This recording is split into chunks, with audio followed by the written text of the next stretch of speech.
بسم اللہ الرحمن الرحیم ربی اعنی علی ذکرک و شکرک و حسن عبادتک قال اللہ تبارک و تعالی و اما السائل فلا تنہر صدق اللہ العظیم۔ محترم حضرات، اللہ تبارک و تعالی نے اپنے بندوں کو پیدا فرمایا۔ دنیا کے لیے اللہ تبارک و تعالی نے ایک نظام بنایا۔ اس نظام کے تحت اللہ تبارک و تعالی اپنے بندوں میں سے کسی کو بہت مالدار بناتے ہیں، کسی کو متوسط درجے کا بناتے ہیں اور کسی کو نادار، غریب اور ضرورت مند بناتے ہیں۔ در حقیقت اللہ تبارک و تعالیٰ ایک شخص کو جس کو مالدار بنایا گیا، یا وہ تمام لوگوں کو جن کو مالدار بنایا گیا، اللہ تبارک و تعالیٰ ان کا امتحان ان کی مالداری میں کرتے ہیں کہ دیکھیں ہمارا یہ بندہ یا ہمارے یہ بندے کہ جن کو ہم نے مال سے نوازا ہے، تو کیا اس مال و زر کے اندر کھو جاتے ہیں، گم ہو جاتے ہیں، یا ہماری یاد کرتے ہیں اور ہم کو یاد کرتے ہیں، ہماری عبادت اور بندگی کے اندر کسی قسم کوئی کوتاہی نہیں کرتے۔ اللہ تبارک و تعالیٰ آزمائش کرتے ہیں ان کی۔ مالدار لوگوں کے لیے بھی آزمائش ہے اور متوسط درجوں والوں کے بھی اور نادار والوں کے لیے بھی، جو لوگ نادار ہوں ان کے لیے بھی۔ مالدار کو یہ چاہیے کہ اللہ تبارک و تعالیٰ کے عطا کردہ اس مال پر اللہ تعالیٰ کا شکر ادا کرے، اور اللہ تبارک و تعالیٰ کا یہ جو فضل و کرم ہوا ہے مال کی شکل میں، اس پر اللہ تعالیٰ کے جہاں پر شکر ادا کیا جائے۔ شکر اس طریقے سے بھی کہ یا اللہ، آپ نے مجھ کو مال و دولت محض اپنے فضل و کرم سے عطا فرمایا، ورنہ میری کیا مجال، میری کیا اوقات، میری کیا حیثیت کہ میں ایک دن کا بھی میں اپنے پاس لے لوں۔ بلکہ اللہ تبارک و تعالیٰ کا شکر اس بات پر ادا کرے کہ آپ نے مجھے قوت بازو عطا فرمائی اور جسم کے اندر طاقت اور توانائی عطا فرمائی، دماغی صلاحیت عطا فرمائی، اور اس طریقے سے اللہ تبارک و تعالیٰ نے ہر طریقے سے فضل و کرم فرما کر یہ مال مجھ کو عطا فرمایا ہے۔ اس پر اللہ تبارک و تعالیٰ کا قولی طور پر شکر، یعنی اللہم لک الحمد ولک الشکر، یہ مکمل جملہ ہوتا ہے۔ ترجمہ اس کا یہ ہوتا ہے کہ یا اللہ، تمام تعریفیں آپ ہی کے لیے ہیں اور ہر قسم کا شکر یا اللہ آپ ہی کے لیے ہے۔ یہ ترجمہ ہوتا، یہ ہو گیا زبان سے شکر ادا کرنا۔ ایک ہے کہ انسان اپنے اعضاء کے ذریعے شکر ادا کرے اللہ تعالیٰ کا کہ اللہ تبارک و تعالیٰ نے مال و زر عطا فرمایا، لہٰذا 2 رکعت نماز پڑھ کر، قرآن کریم پڑھ کر، یا ذکر و اذکار کر کے، یا اسی طریقے سے کسی اور ذریعے سے کہ جس کے اندر انسان کی توانائی اور جس کے اندر انسان کا وقت خرچ ہوتا ہو، یہ ایک ادا کرنے کا، شکر ادا کرنے کا ایک طریقہ یہ بھی ہے۔ اور ایک طریقہ یہ بھی ہے کہ انسان اللہ تبارک و تعالیٰ کے اس مال کو اللہ تبارک و تعالیٰ کی رضا اور خوشنودی کی خاطر بطور صدقے کے بھی لوگوں کو دے، غرباء میں، ضرورت مندوں میں دے۔ اپنے اہل و عیال پر تو خرچ کرتا ہی ہے انسان، اللہ تبارک و تعالیٰ کے نیک بندوں کی خدمت میں بھی بطور عطیہ اور ہدیہ پیش کرے اللہ کے نیک بندوں کے اوپر۔ تو ایک ادا کرنے کا شکر طریقہ یہ بھی ہے، ایک بات۔ دوسری بات یہ ہے کہ جب ہم کو اللہ تبارک و تعالیٰ نے مالدار بنایا ہے، دنیا میں بہت سارے لوگ وہ ہیں جو نادار ہیں، جن کے پاس آج کھانے کے لیے ہے تو کل نہیں، صبح میں ہے تو شام میں نہیں، جن کے اپنے مکانات نہیں ہوتے ہیں، جن کے گزر بسر کے لیے کوئی ذرائع نہیں ہوتے ہیں، بعض مرتبہ وہ اپاہج ہوتے ہیں، اسی طریقے سے ہاتھ اور پیر سے معذور ہوتے ہیں۔ اللہ تبارک و تعالیٰ اپنے ان بندوں کو جو معذور ہیں، یہ مطلب نہیں کہ وہ اللہ تبارک و تعالیٰ کے ناپسندیدہ بندے ہیں، نہیں، بلکہ احادیث پاک کے دیکھنے سے پتہ چلتا ہے کہ قیامت کے روز مالداروں سے 500 سال پہلے غریب لوگ، ضرورت مند لوگ اور فقیر لوگ جنت کے اندر پہنچ چکے ہوں گے، کیونکہ مالدار لوگ اپنی ایک ایک پائی کا حساب دینے میں مصروف رہیں گے۔ عن عمرہ فیما افناہ، عن شبابہ فیما ابلاہ، وعن مالہ من این اکتسبہ فیما انفق، حدیث پاک میں فرمایا گیا کہ متعدد باتوں کا جب تک کہ جواب نہیں مل جائے گا، اس وقت تک بندہ اللہ تعالیٰ کے پاس سے ہٹ نہیں سکے گا، سرک نہیں سکے گا۔ ان میں سے ایک سوال یہ بھی ہوگا کہ وَعَمْ مَالِهِ مِنْ أَيْنَ اكْتَسَبَهُ، کہ انسان نے اس کے پاس جو کچھ مال تھا اسے کہاں سے کمایا۔ اس کے بعد دوسرا سوال یہ ہوگا فیما انفقہ، اور اس مال کو کہاں پر خرچ کیا۔ اب جس شخص کے پاس جتنا زیادہ مال ہوگا، مثلا اس کے پاس بہت ساری زمین ہے، جائیداد ہے، پلاٹ ہے، کھیتیاں ہیں، دکان ہے، مکان ہے،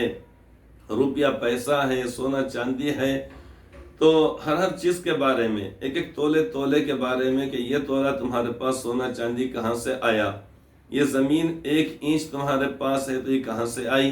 کیا تم نے اس کو کمایا ہے، کیا تمہیں یہ وراثت میں ملی ہے، یا تم نے کسی کی زمین پر ناجائز غاصبانہ تم نے قبضہ کر لیا، یا پڑوسی کی زمین کے اوپر تم نے قبضہ کر لیا۔ زمین کی ہر انچ کے بارے میں سوال ہوگا، انسان سے پائی کے بارے میں سوال ہوگا، اور اسی طریقے سے ہر چیز کے بارے میں سوال ہوگا۔ تو مالدار لوگ اپنے سوالات اور اس کا جوابات دینے کے اندر ہی مصروف رہیں گے، بلکہ الجھے ہوئے رہیں گے۔ اور اس کے بعد یعنی وہیں پر میدان حشر میں وہ لوگ کہ جن کے پاس کچھ تھا ہی نہیں، تو اتنا جلدی اور جھٹ پٹ ان کا معاملہ نمٹ لیا جائے گا، چونکہ ان کے پاس یعنی اس کے بارے میں یعنی مال و زر کے بارے میں کوئی چیز تھی ہی نہیں، اس لیے بہت آسانی کے ساتھ ان کا حساب ہوگا اور جنت میں چلے جائیں گے۔ مثلا ان سے حساب ہوگا نماز کا، روزے کا، مال نہ ہونے کی وجہ سے زکوٰۃ کا کوئی حساب نہیں، مال نہ ہونے کی وجہ سے عشر کا کوئی حساب نہیں، کھیتی باڑی نہ ہونے کی وجہ سے نہ عشر کا ہے نہ نصف عشر کا ہے، کوئی حساب کتاب نہیں، صاحب حیثیت نہ ہونے کی وجہ سے صدقہ فطر کا حساب نہیں، اور مالک نصاب نہ ہونے کی وجہ سے ان سے کوئی قربانی کا بھی حساب نہیں، اس لیے کہ قربانی ہو یا صدقہ فطر ہو یا عشر ہو یا زکوٰۃ ہو، یہ تمام وہ چیزیں کہلاتی ہیں جو مالی عبادتیں کہلاتی ہیں یا مالی حقوق۔ اسی طریقے سے مال و زر، روپیہ پیسہ نہ ہونے کی وجہ سے ان سے حج کے بھی تعلق سے اللہ تعالیٰ نہیں فرمائیں گے کہ تم نے حج کیا یا نہیں کیا، لیکن اگر وہ صاحب استطاعت ہے تو اس سے پوچھا جائے گا کہ تمہارے کو ہم نے اتنی چیزیں دی تھی اور تمہارے اندر حیثیت تھی، تم حج کو کیوں نہیں گئے؟ اب اس کے اندر ایک عرصہ بیت جائے گا، انسان پریشان ہو جائے گا، جواب دیتے اس طریقے سے وہاں پر کسی کوئی عذر قابل قبول نہیں ہوگا۔ ہر سال کے بارے میں اللہ تبارک و تعالیٰ قربانی کے تعلق سے پوچھیں گے کہ فلاں سن میں، فلاں ہجری میں، فلاں سن میں، فلاں سال تم صاحب نصاب تھے، تم نے قربانی کیوں نہیں کی؟ تم کو ہم نے زمین دی تھی، تم نے اس میں سے عشر ادا کیوں نہیں کیا؟ تو غرض یعنی حساب دیتے زمانہ بیت جائے گا، اور اس سے پہلے غریب لوگ، ضرورت مند لوگ یا فقراء اس امت کے جنت میں مالداروں سے 500 سال پہلے جا چکے ہوں گے۔ وہاں کی نعمتیں اللہ تبارک تعالیٰ کی عطا کردہ نعمتوں سے وہ متمتع ہو رہے ہوں گے، ان سے فائدہ اٹھا رہے ہوں گے۔ تو یہاں پر اللہ تبارک تعالیٰ ہر ایک کی آزمائش اور امتحان کرتے ہیں۔ ہمارے دروازے پر کوئی محتاج آئے گا، کوئی سائل آئے گا، اور اللہ تبارک تعالیٰ کا نام یا اللہ تبارک تعالیٰ کا واسطہ دے کر وہ کہے گا کہ اللہ کے نام پر مجھے کچھ دے دو، مجھے کھانے کے لیے دے دو، مجھے کپڑا دے دو، مجھے روپیہ پیسہ دے دو، مجھے خیرات دے دو۔ اب اس موقع پر ہمارا کیا کام ہوتا ہے؟ ہمارا کام یہ ہے کہ اس موقع پر اللہ تبارک تعالیٰ نے ہمیں جو مال عطا فرمایا ہے، اللہ تعالیٰ کا شکر ادا کرتے ہوئے یا اللہ آپ کا لاکھ لاکھ شکر ہے کہ آج آپ نے مجھ کو صدقہ اور خیرات دینے کی حیثیت میں رکھی، ورنہ اگر آپ چاہتے تو یہ مکان کے اندر وہ غریب اور وہ سائل ہوتا جو ہمارے پاس آپ کا نام لے کر، آپ کا واسطہ دے کر ہم سے مانگ رہا ہے، اور اس شخص کے دروازے کے اوپر یعنی اس گھر کے دروازے کے اوپر میں آتا اور اللہ تبارک تعالیٰ کا یعنی آپ کا نام لے کر یا آپ کا واسطہ دے کر میں سوال کرتا اور مانگتا، لیکن یا اللہ آپ نے مجھ کو ایسی چیز سے بچا لیا، لہٰذا بڑی خوش دلی کے ساتھ ہم نے خود اپنے طور پر جانا چاہیے، اور اپنے پاس گھر میں اگر روٹی سالن اگر بن رہا اگر ہے تو یا تو وہ دیا جائے، تازہ دیا جائے، باسی نہ دیا جائے، خراب نہ دیا جائے، اترا ہوا تو دینے کا سوال ہی پیدا نہیں ہوتا۔ یہ تو انتہائی گھٹیا درجے کی بات ہو جائے گی کہ جو شخص اللہ تبارک تعالیٰ کا نام لے کر مانگے ہم سے اور ہم ایسی چیز کہ اگر روٹی سوکھ گئی ہے، سالن اتر گیا ہے اور اسی طریقے چاول کے اندر پھینس آ رہا ہے، ایسی چیز جا کر دیں گے تو در حقیقت اللہ تبارک و تعالیٰ کے اس مال کی ناقدری بھی کہلائے گی، اور در حقیقت اللہ تبارک و تعالیٰ نے اس سائل کو ہمارے پاس بھیجا ہے، لہذا سب سے اعلیٰ درجہ یہ ہے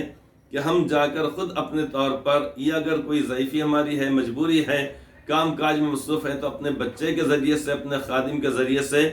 وہاں پر یعنی دروازے پر بھیجنا، اور بچے سے یا خادم سے کہنا کہ دیکھو جاؤ، جا کر سیدھے ہاتھ سے دو، بڑے اکرام اور محبت سے دو،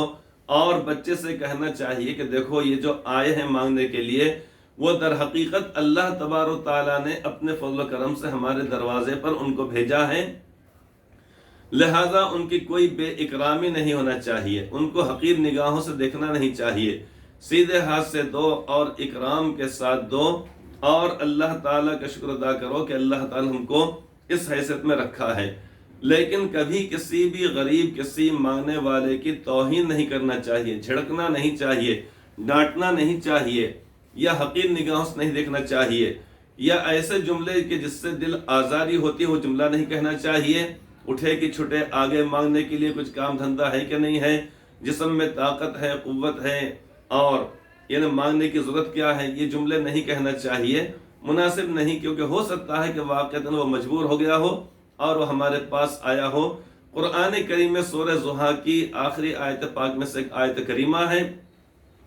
جس میں اللہ تعالیٰ فرماتے ہیں کہ وَأَمَّا السَّائِلَ فَلَا تَنْهَرْ، اور سائل کو جھڑکو مت، تو وہ سائل ہے، وہ محتاج ہے، اس کو ڈانٹنا نہیں چاہیے۔ ہاں اگر ہمارے پاس کوئی چیز دینے کے لیے ہے ہی نہیں، ہمارے پاس جیب میں 500 کے نوٹ ہے، 200 کے نوٹ ہے، ہماری ضروریات بھی دوسری ہیں، لہٰذا اس موقع پر کہہ دینا چاہیے کہ بھائی معاف کر دو، یہ کہہ دینا چاہیے، اس کے اندر بھی ہماری آواز دھیمی رہنا چاہیے۔ آج کی مجلس میں آپ حضرات سے یہی بات عرض کرنی ہے کہ اللہ تبارک و تعالیٰ نے سائلوں کو، محتاجوں کو ڈانٹنے سے منع فرمایا ہے، جھڑکنے سے منع فرمایا ہے۔ ہونا یہ چاہیے کہ اکرام اور اعزاز کے ساتھ دیا جائے، اگر نہیں اگر ہے تو ان سے اتنا جملہ بہت دھیمی آواز میں کہنا چاہیے، بھائی معاف کر دیجئے۔ اللہ تعالی ہم سب کو قرآن کریم کے مطابق عمل کی توفیق عطا فرمائے، آمین ثم آمین۔